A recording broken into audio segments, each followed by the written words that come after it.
Good evening. Welcome to the 4th annual Honors Band concert. Really excited you can be here. As you can see, it's a really fantastic group lined up behind me, and I'll tell you, they sound even better than they look, so that is a good thing. Just a little bit, for those of you that may not be familiar with what the Honors Band is and how it works, I solicit nominations from band directors and private teachers in the area. And they nominate all the students that you see behind me. They also rate them on various musical things. That's how I put them in the seats. Then they come here, they check in at 8:30 in the morning. We practice all day, and here we are tonight. So it's been a long day, so any of you that are parents that are gonna be taking the students home, they will want to sleep, I'm sure. But we've done a lot of really great work today. The program you're going to hear is a train ride through America, which I thought was appropriate since we're at our 250th anniversary for the United States. And there's just a really lot of cool train pieces for band, so it kind of worked out. The first piece that we're going to do is called American Nocturne by Steve Daniel. This was commissioned in 2021 by the Rocky Mountain Commissioning Project. And the piece depicts a nighttime train ride from the jazz capital of New Orleans north to Chicago, incorporating the blues scale and train-like driving rhythms. He said about 10 years before writing this piece, he was reflecting on his experience playing saxophone in his middle school jazz band where he first learned to play jazz. Our director started each rehearsal with a simple blues scale exercise that taught us not only about the blues scale, but also how to improvise. I decided what I wanted was to write a music using the blues scale, and as I became coming up with musical ideas for the piece, I felt like the music sounded like trains. So that first piece was Magnolia Star, which you will hear at the end of this program, and that was named for a train traveling between New Orleans and Chicago in the mid-20th century. A few years later, he decided he would write a trilogy of pieces that were inspired by blues scales and trains, and set out to create more material from these. So Magnolia Star was the first, Green Diamond came out in 2018, and then American Nocturne came out in 2021, and he says, I've completed the trilogy of pieces which all reach back to this important experience early in my music education. He also mentions Nocturne refers to a musical work written about the night, and therefore I thought it would be an appropriate word to use for the title in this piece, written about a nighttime train ride. And I included American in the title as a nod to the influence of jazz and blues on this piece. Jazz is a truly American art form, having emerged in New Orleans before spreading to other jazz centers like Chicago. So this is American Nocturne.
And that's our program. Thank you very much for coming.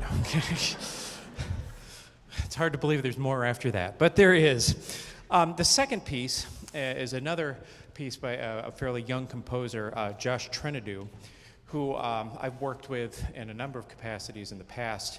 Actually premiered one of his saxophone concertos back when I was teaching at Hope College. But this piece is based on a lighthouse and pier back in his hometown, home state of Michigan. So that's where I met him when I was teaching at Michigan as well. Thank you. He says one of the earliest memories he has of that place was how far it was to walk to the lighthouse, how warm the sandy beaches were, and how cold the waters of Lake Michigan were on that bright summer day. There was another time that I visited this place around sunset. The lighthouse and pier practically emitted a radiant golden glow across the entire beach, a perfect and quasi-spiritual image of what Michigan's natural beauty has to offer that greatly profounded me. I think you'll really enjoy this piece. There's a couple cool effects. One is a percussion instrument that you may not have seen or heard. It's called the ocean drum. Do you want to just hold it up, Elisa? So it's pretty cool. Not many people own it, and when I saw that we had one in our inventory, I'm like, Golden Pier calls for ocean drum. So here it is. This is Golden Pier by Josh Trinidou.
The Honors Band final piece is one that really doesn't need an introduction. It is such a classic in the concert band repertoire. It's a 5-movement suite. We're going to do 2 of the 5 movements. And you've probably heard this in some format or another. But if not, I hope you'll enjoy the 2 movements that we've chosen are the Cakewalk and the Western One-Step from Robert Russell Bennett's Suite of Old American Dances. Before these folks leave the stage, although they'll come back for the final piece, I want to say it has been a long day, but it's been an incredibly rewarding one. This group is by far the most prepared honors band I've done, and I've been doing this for close to 20 years. So, yeah.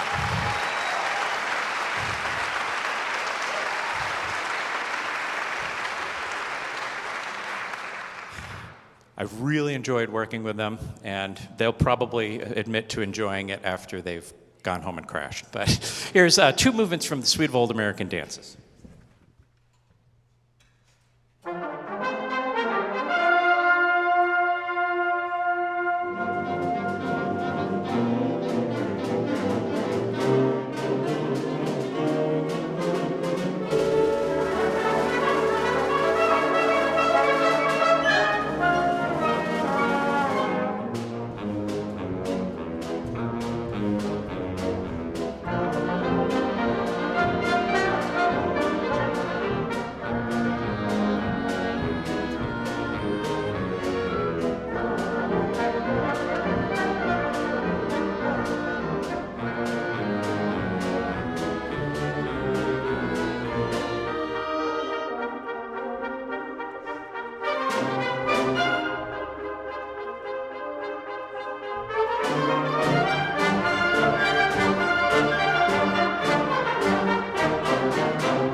saxes,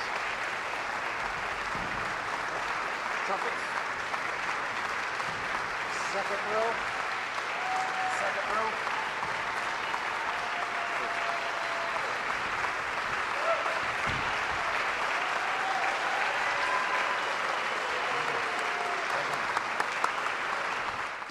Our first piece is a piece called Ghost Train by Eric Whitacre.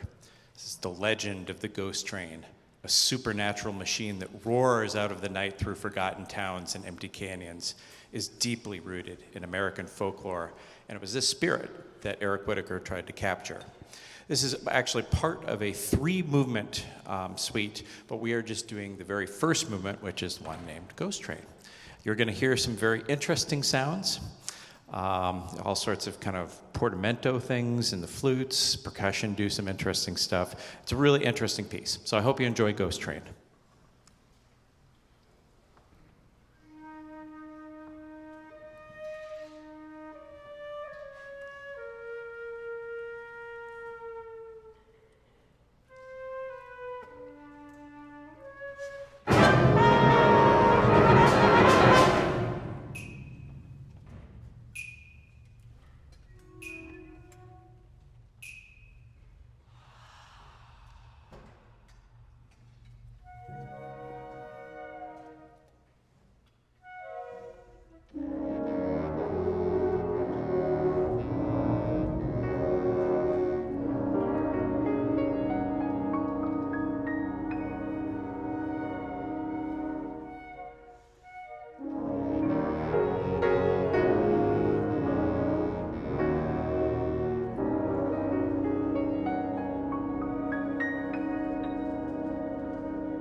I'm curious to see how you respond to that piece. So if you have comments afterwards, I will either be here or hiding somewhere. But it's an interesting piece. The next piece I think you will also find interesting. This is a work by Charles Ives. It was actually originally written for organ and then later transcribed for orchestra and then transcribed for band. This is typical Ives. Let's just kind of put it that way. It's his take on America, and you'll hear all sorts of different styles, different sounds. One thing you have to sort of keep in mind with Ives is that he grew up with his dad as a bandmaster, and apparently his dad's band wasn't very good. So he got a lot of weird band sounds, and I think that's sort of what he got ingrained in his mind when he wrote a lot of his pieces. But I like this piece. I think it's a lot of fun. This is Variations on America by Charles Ives.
So it's always kind of an adventure getting all those folks up on stage. So thank you for your patience.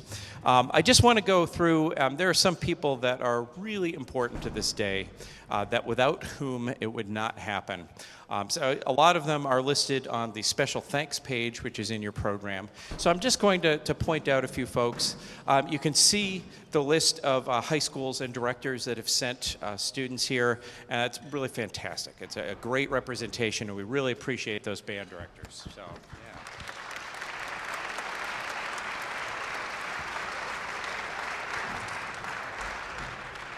Many of our students take private lessons, so we've got a lot of those private teachers that are listed on there, and some of them nominated folks as well. The dean visited the group in our rehearsal, so Sarita Kwok. Nothing happens in the Adams School of Music and the Arts without Sarita Kwok. I mean, she's fantastic. I don't know how she keeps going. She's got way more energy than I do, but that's kind of crazy. So she's really important. So, Sarita Kwok.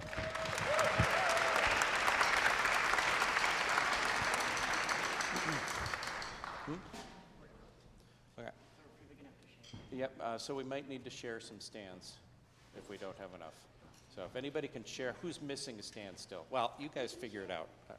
Okay, awesome, thank you. Sectional coaches, so you can see they were listed. Woodwinds, Sarah Southard, Eileen Yarrison, and Bill Kirkley. In the brass, we had a substitute in. Tim Deek came in and did the trumpets and horns, and then Don Lucas, and also Aiden Venkus in our tuba section did a lot of the sectional as well. Yeah, definitely. And Daniel Bear, way back there in the percussion, ran our percussion sectional, so that was pretty awesome. We had a good number of student helpers who kind of brought people to lunch and dinner and all the important stuff. So if you were one of those folks and are in the audience or in the ensemble, go ahead and stand up so we can acknowledge you.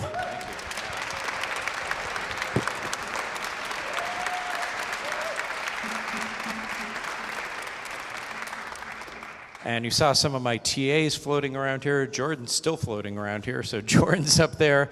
And then Daniel again in percussion. And Sawyer, I don't know where he went, but he's my TA for the orchestra.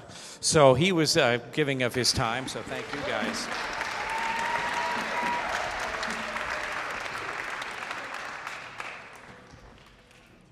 We had a wonderful lunch and dinner, which I'm assured was not just soda and ice cream. I hope, anyways. If not, people are going to be really tired on the car ride home. But our dining services are really fantastic. They service everyone, all sorts of allergies and things like that. It's really fantastic. So they're great folks. Also, yeah.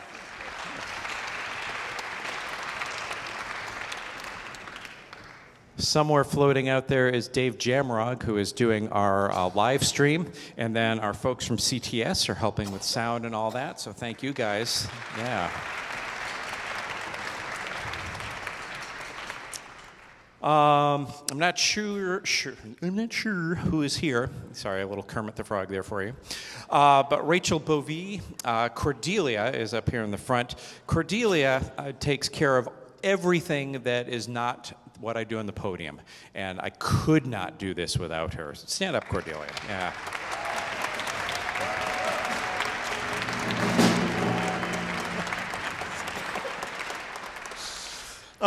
And then Aubrey, somewhere back there, is our music librarian.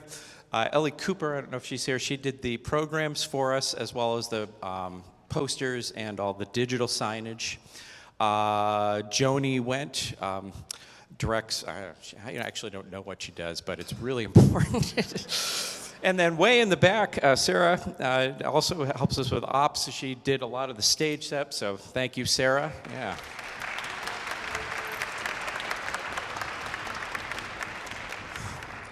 And of course, we could not do this without the parents.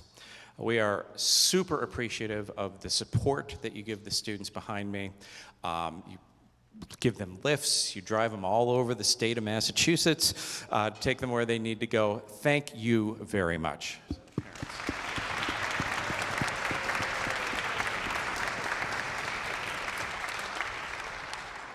And last but not least, certainly the students that came into the honors band. I mentioned before, and I'll mention again, they were easily the most prepared students I've had. They've had the music for 2 weeks, but it is not easy music. I think you heard that.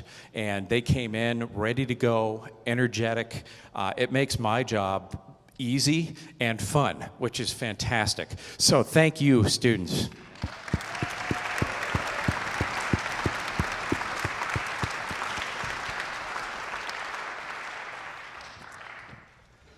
We're going to end basically where we started. So Magnolia Star, which if you remember, I don't know, it feels like hours ago now, but if you remember the American Nocturne, the Magnolia Star is actually the first movement of that trilogy. So we're going to end with it. And he says, let's see, I already read some of this. In Magnolia Star, I explore various ways to use the jazz pitches in harmonies, melodies, and timbres, creating a diverse set of ideas that will go beyond sounds that we typically associate with the blues scale. I didn't want to create a blues piece, but rather a piece in my own musical voice that uses and pays homage to the blues scale. Nearly all of the pitches used in Magnolia Star fit into this concert C blues scale. It says it's interesting to note that embedded within the C blues are a C minor triad, an E flat minor triad, and an E flat major triad. So he uses a lot of sort of tonal stuff. Not that jazz isn't tonal, but it says, I explore the alternation of these tonal areas right from the start of the piece and continue to employ them in different ways throughout the entire work. So this, again, was based on a railroad line that stretched from New Orleans in the Delta South all the way north to Chicago. It said many Southern musicians traveled north via the railroad, bringing Delta blues and other idioms to the northern parts of the country. The railroad was also the inspiration for the dissemination of jazz and blues in the early 20th century.